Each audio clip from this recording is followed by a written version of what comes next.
बुद्ध का जन्म ऐसे काल में हुआ जब समाज में कई प्रकार की कुरीतियां थीं। उन्होंने अपने विचार, ज्ञान, अहिंसा, प्रेम, शांति, संदेश और त्याग से समाज की कुरीतियों को दूर करने का पूरा प्रयास किया।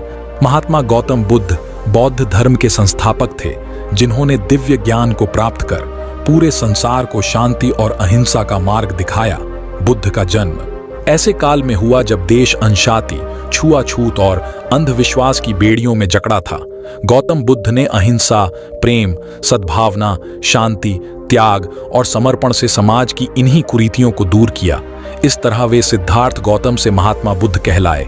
आज मैं आपको असलियत जिंदगी से जुड़ी एक छोटी सी कहानी सुनाता हूँ। एक बार महात्मा गौतम बुद्ध जेतवन विहार में थे।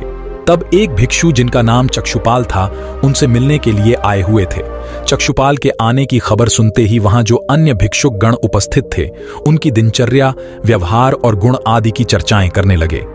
भिक्षु चक्षुपाल आंखों से देख नहीं सकते थे, मतलब नेत्रहीन थे।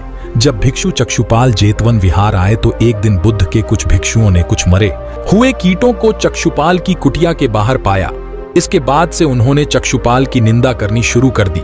सभी भिक्षु कहने लगे कि चक्षुपाल हत्यारा है, उसने इन जीवित प्राणियों की हत्या की है।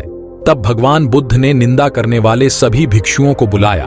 बुद्ध ने पूछा कि क्या तुम लोगों ने भिक्षु चक्षुपाल को इन कीटों को मारते हुए देखा है? सभी भिक्षुओं ने एक स्वर में कहा, नहीं, लेकिन सारे मृत कीड़े चक्षुपाल की कुटिया के बाहर मिले हैं, जिन्हें देखकर कोई भी कह सकता है कि सब अभी मृत्यु को प्राप्त हुए हैं। तब भगवान बुद्ध ने उनसे कहा कि जैसे तुमने चक्षुपाल को कीटों को मारते हुए नहीं देखा, ठीक वैसे ही चक्षुपाल ने भी कभी उन कीड़े को मरते हुए नहीं देखा। चक्षुपाल ने उन कीटों को जानबूझकर नहीं मारा है, इसलिए ऐसे में उनकी निंदा या उपासना करना बिल्कुल उचित नहीं है। तब भिक्षुओं ने गौतम बुद्ध से पूछा कि भिक्षु चक्षुपाल अंधे कैसे हुए? क्या उन्होंने इस जन्म में या फिर पिछले जन्म में कोई पाप किए थे? बुद्ध ने भिक्षुकों को चक्षुपाल के बारे में बताते हुए कहा कि वो पूर्व जन्म में एक चिकित्सक थे। एक नेत्रहीन स्त्री सभी जगह चिकित्सा करवाकर हार चुकी थी, कोई उसके आंखों को ठीक नहीं कर सका।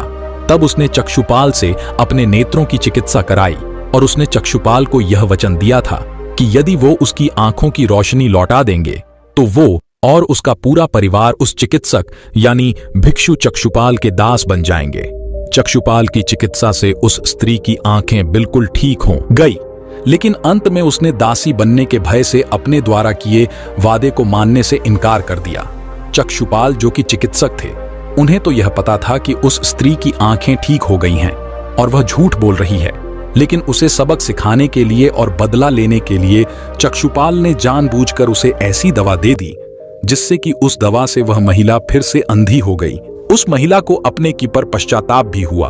वह बहुत रोई पीटी, चिल्लाती, लेकिन फिर भी चक्षुपाल को उस पर जरा भी दया नहीं आई और इसी पाप के फलस्वरूप अगले जन्म यानी इस जन्म में चक्षुपाल को अंधा बनना पड़ा।